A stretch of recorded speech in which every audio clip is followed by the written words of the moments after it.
बेटा ऐसा करते हैं कि relation between kinetic energy and linear momentum निकाल लेते हैं। लीनियर मोमेंटम पी में एक रिलेशन निकालते हैं। छोटी क्लास में हर जगह इवन पढ़ा होगा, इंपॉर्टेंट भी होता है। आपको पता है कि काइनेटिक एनर्जी होता है half M we square.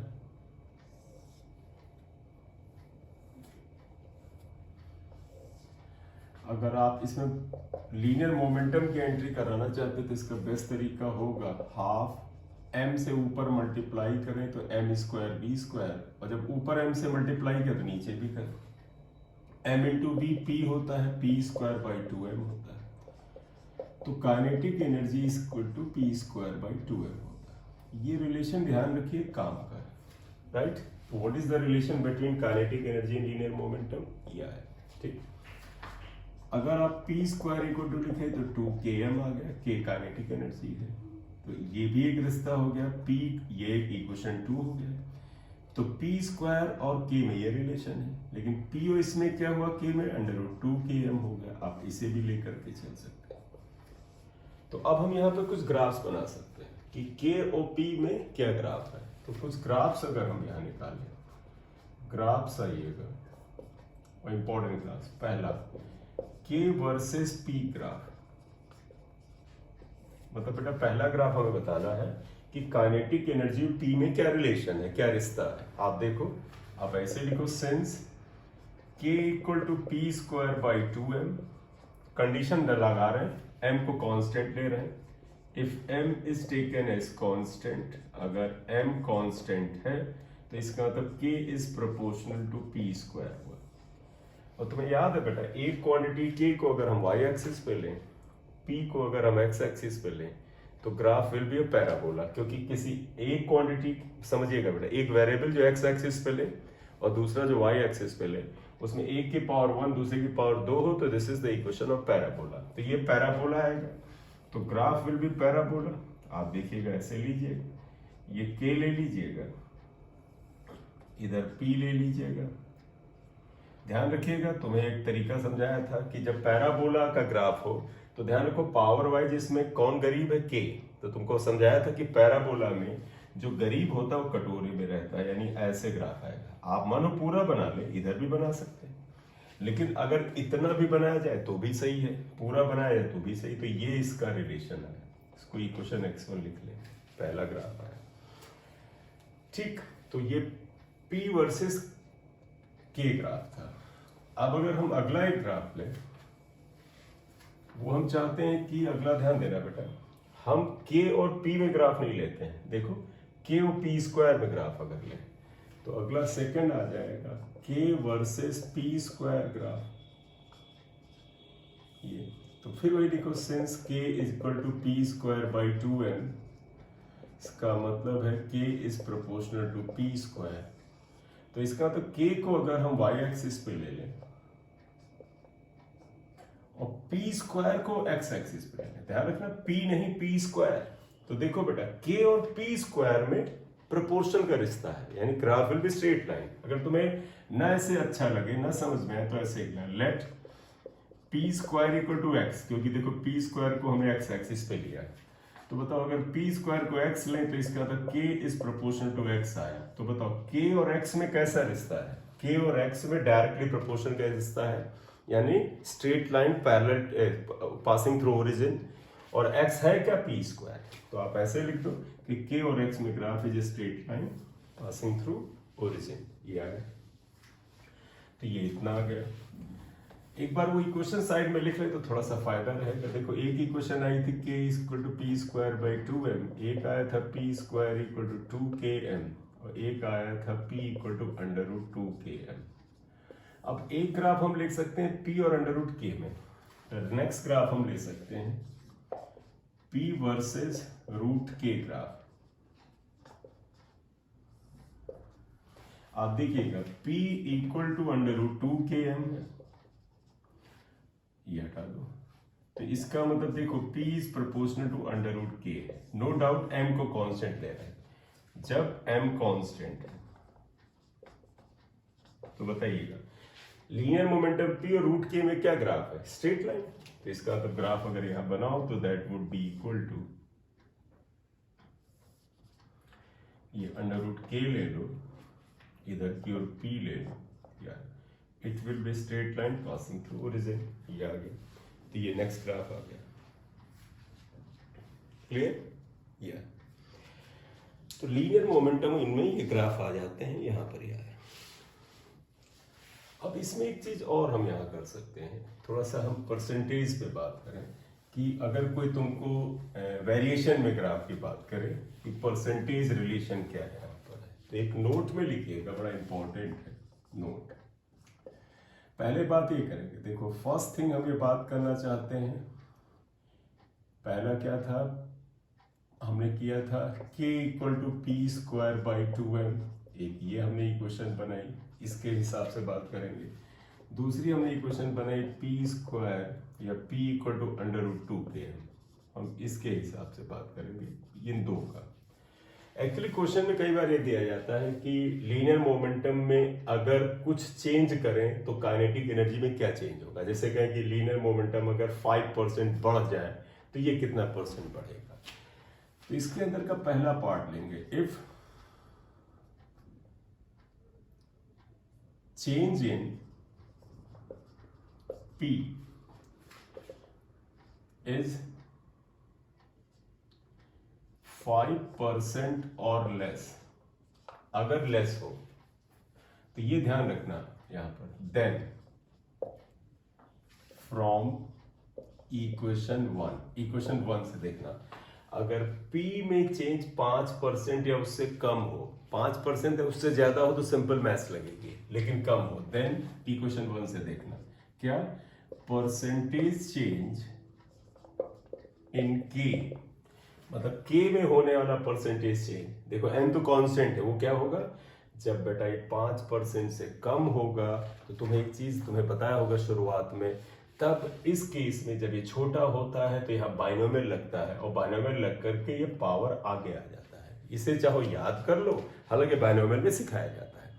Condition क्या है, ये चेंज, ये इंक्रीज, ये डिक्रीज 5% या छोटा होना चाहिए, अदरवाइज नहीं।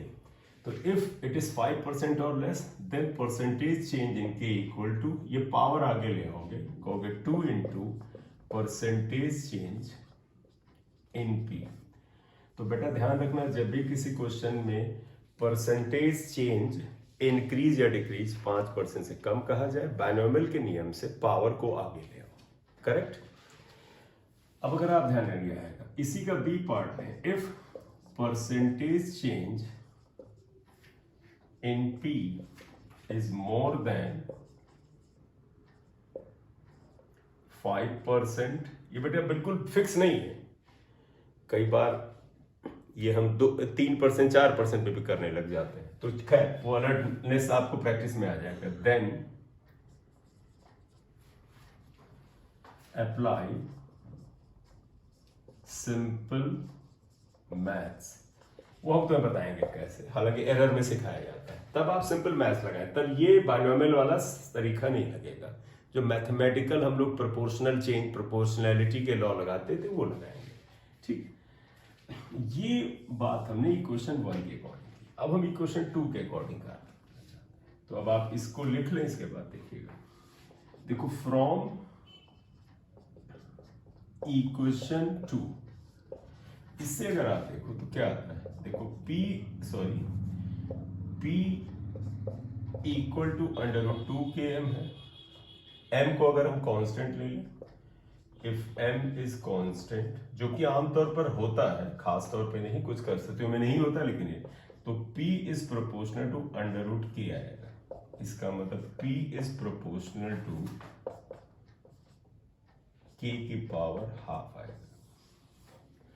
अब फिर देखिएगा कुछ इसी तरह से लगने वाला है, क्या है, अब आप ध्यान देना, इस इक्वेशन नंबर को हम इक्वेशन नंबर 3 लिख देते हैं। तो अब फिर देखिएगा, अब जानते हो क्या करने जा रहे हैं, यहां पर परसेंटेज चेंज P में किया था तो K में होने वाला चेंज निकाला, अब उल्टा कर रहे हैं, देखो अगर परसेंटेज चेंज K में किया जाए तो P का अगर पूछे तो वही लिखेंगे। ध्यान देना, इसके आप ही पहले नोट कर लो, 2 सेकंड का पॉज लेते हैं, फिर बात करते हैं।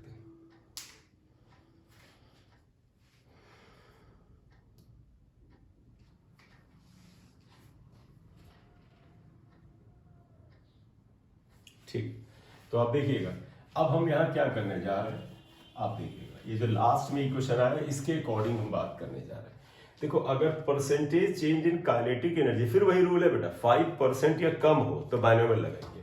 तो आप क्या लिखोगे, फिर हम अगर ये ले लें एक, इफ परसेंटेज चेंज इन के, अब हम के की बात करेंगे, इन के is 5% or less then from equation ये आ रहे हैं 3, क्या आएगा, percentage change in P, percentage change in P, P में होने वाला जो परसेंटेज चेंज होगा वो क्या होगा बेटा, बेटा समझिएगा जब 5% से कम हो तो बाइनोमियल लगाते हैं। बाइनोमियल में पावर आगे आती है, चाहे हाफ हो, चाहे 2 हो, चाहे 10 हो, चाहे n हो, कुछ भी। तो आप क्या करोगे, पावर हाफ आगे ले आओ और लिखोगे परसेंटेज चेंज इन के। तो ये वही तरीका है जो अभी हमने पीछे बताया था पी के लिए। ठीक, if percentage change is more than 5%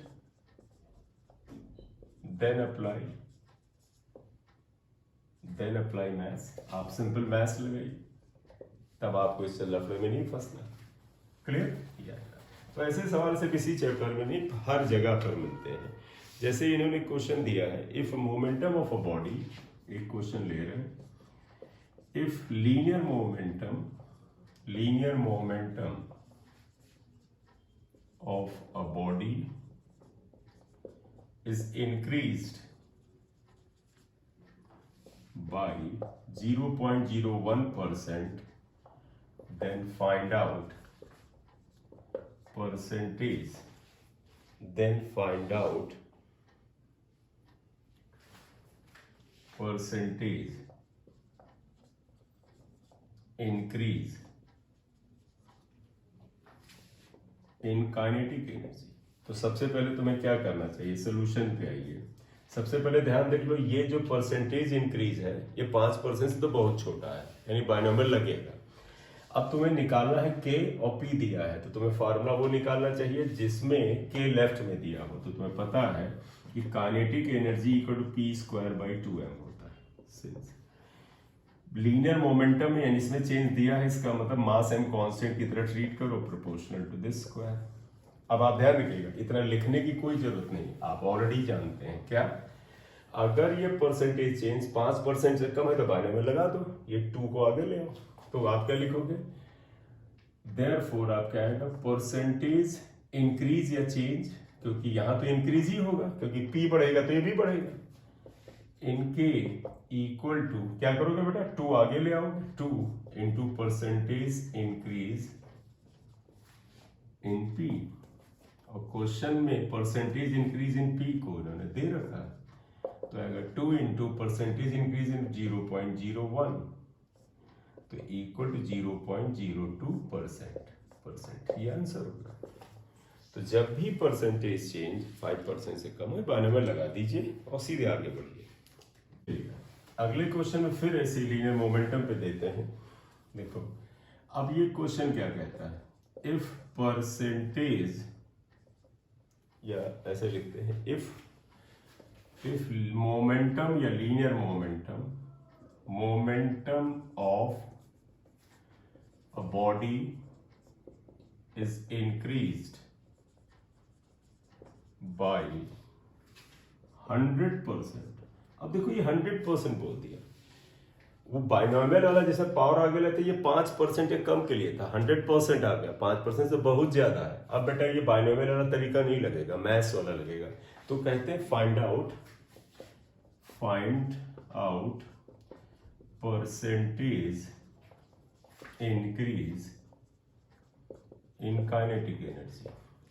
अब बेटा ये 100% है, हमने बताया था 5% या कम हो तो ये होता है नियम जिसमें पावर आगे आती है। तो आप पहले तो सोल्यूशन में ऐसे जाओ, निकालना क्या, percentage increase in kinetic energy, तो तुम के का फॉर्मूला लगाओ P square by 2m, right. अब फिर लिखो K is proportional to P square, क्योंकि मास तो कांस्टेंट रहा होगा। अब ध्यान देना ये 100% है, 5% से बहुत ज्यादा, तो ये बाइनोमियल पावर आगे वाला तो नहीं लगने वाला है। अब क्या कहोगे, सिंपल मैथ्स। ध्यान रखना मैथ्स कैसे लगाएगा, मैथ्स में ये तरीका लगाना, ये बता रहा काइनेटिक एनर्जी और लीनियर मोमेंटम में डायरेक्ट का रिश्ता है और स्क्वायर का है। तो अगर हम ऐसे कर लें, देखिएगा इसका तो हम कह लें इसे क्या, अगर इनिशियल काइनेटिक एनर्जी को हम K1 कर लें और फाइनल को K2, तो देखो K2 अपॉन K1 क्या होगा, तो देखो K और P में क्या है, डायरेक्ट का रिश्ता है। तो अगर हमने फाइनल काइनेटिक एनर्जी को K2 लिखा अपॉन K1, तो यहां पर क्या आएगा, P2 अपॉन P1 का होल स्क्वायर। बोलिए इतना क्लियर क्यों, क्योंकि दोनों डायरेक्टली प्रोपोर्शनल, अगर यहाँ 2 तो यहाँ 2 होगा, यहाँ 1 तो यहाँ 1 होगा, ठीक। या अब कहते हैं percentage increase in momentum is this, ये 100। अब एक काम करना, बताए क्या, 100% अगर कोई चीज बढ़ जाती है, 100% का मतलब जानते क्या होता है, 100% का मतलब दुगना हो जाना। तो आप ध्यान रखिएगा, अब इस इक्वेशन को अगर आपने ले लिया तो अब इसमें ऐसे करना, लेट P1 इक्वल टू, जैसे P1 की वैल्यू अगर तुम P ले लो, मतलब इनिशियल मोमेंटम अगर P था, तो बताओ बेटा फाइनल मोमेंटम P2 क्या होगा, P2 100% बढ़ गया। बताओ बेटा कोई चीज 100% बढ़ने का मतलब दुगना हो जाना। जैसे ना लगे तो तुम ऐसे कर लेना, P प्लस 100% ऑफ P। पूरा मैथ्स का नाम मैं बता दे रहा हूं, लेकिन इतना नहीं है, तुम्हें पता है जब कोई, जैसे तुम्हारे पास मान लीजिए 1 रुपया था और अगर आप बिजनेस में लगाएं, या चलिए 100 रुपया था बिजनेस में लगाएं, आपको मेरा पैसा 100% बढ़ गया, यानी 100 रुपीज का 200 हो गया। अगर आपका पैसा 200% बढ़ता तो इसका मतलब क्या, 100 का 200 बढ़ा यानी 300 हो गया, राइट। तो 100% इंक्रीज का मतलब होता है दुगना होना। लेकिन चलिए मैं मैथ से बता देता हूं, इनिशियल मोमेंटम P था, फाइनल 100% बढ़ा, यानी P तो था उसमें कितना बढ़ा, प्लस 100% ऑफ P। तो आप इसे लिखना P प्लस 100% ऑफ P को, 100% को कैसे लिखते हैं बेटा आप बताइएगा, 100% को ऐसे लिखते हैं ना, 100 अपॉन 100 इंटू P। जैसे मान लो ये होता 5%, तो 5 अपॉन 100 लिखते। अगर मैं कहता है 20% बढ़ा तो 20 अपॉन, क्योंकि परसेंट का मतलब अपॉन 100 करा जाता है, तो ये तरीका तुम्हें याद होगा ये। तो देखो 2P आया। खैर अगर व्यवहारिक गणित के अनुसार जानोगे तो ज्यादा अच्छा है, बिहेवियरल मैथ्स। क्या, कोई चीज 100% बढ़ी इसका मतलब दुगनी हो गई, अगर 200% बढ़ती इसका मतलब दुगना बढ़ा यानी 3 गुना हो गया, 300% बढ़ेगा तो तिगुना बढ़ा यानी 4 गुना हो गया, राइट। ये आया। अब देखो P2 ये है, P1 ये है, यहां रखो, यहां से निकालते हैं। तो देयरफॉर आप क्या लिखोगे, K2 upon K1 equal to P2 को लिखो 2P, इसको लिखो P square, K2 upon K1 equal to 4। अब आप समझना, हमें परसेंटेज इंक्रीज इन काइनेटिक है। परसेंट का मतलब जानते क्या होता है, increase, change upon original into 100। मैं कर रहा हूं जरा देखिएगा। अब आप ऐसा करो, इसमें बाई तरफ भी K2 अपॉन K1 में -1 कर दो, इधर भी -1 करो। एक चीज जानते हो मैथ्स का नियम, लेफ्ट में -1 करा, राइट में भी -1 करे तो रिजल्ट नहीं बदलता। क्यों कर रहे हैं बता। तो अगर आप इसे सिंप्लीफाई करो तो आएगा K2 minus K1 upon K1, कर दो इसे करो तो ये हो जाएगा 3। अब देखो बेटा K2 माइनस K1 का मतलब हुआ change in kinetic energy, final minus initial. K1 का मतलब इनिशियल, ये आया, ठीक। तो इतना आ गया। इन्होंने पूछा है कि परसेंटेज इंक्रीज क्या आएगा, तो तुम्हें पता है जब चेंज अपॉन ओरिजिनल होता है इसे फ्रैक्शनल इंक्रीज कहते हैं। तो फ्रैक्शनल तो आप ये कह सकते हैं, देयरफॉर परसेंटेज के लिए आप ऐसे करना, delta K upon K1 into 100। अगर इधर 100 से मल्टीप्लाई करो तो इधर करोगे तो 100% आ जाएगा। तो इसका मतलब 300% आया। तो आप समझिएगा काइनेटिक, ये परसेंटेज इंक्रीज आया इन काइनेटिक, ये percentage increase in kinetic energy कितना आया, 300% आ गया। तो therefore percentage increase in kinetic energy equal to 300%। अगर तुमसे ये पूछ लेते कि नई काइनेटिक एनर्जी कितनी हो गई, तो नई काइनेटिक एनर्जी देखो K2 इक्वल टू 4K1 हो गई। अगर ये कहते, अगर कहते बताइए नई काइनेटिक, देखो K2 इक्वल टू 4k1, यानी 4 गुना हो गई थी क्योंकि 300% बढ़ी। 300% का मतलब 3 गुना बढ़ी, 1 गुना था पहले, 3 बढ़ी यानी 4 गुना होती। ये तरीका है। तो रूल देखो, जब यहाँ परसेंटेज चेंज 100% था, 5% से बहुत ज्यादा, तो सामान्य मैथ्स लगाना पड़ा हमें। क्लियर? और क्वेश्चन अगली क्लास में।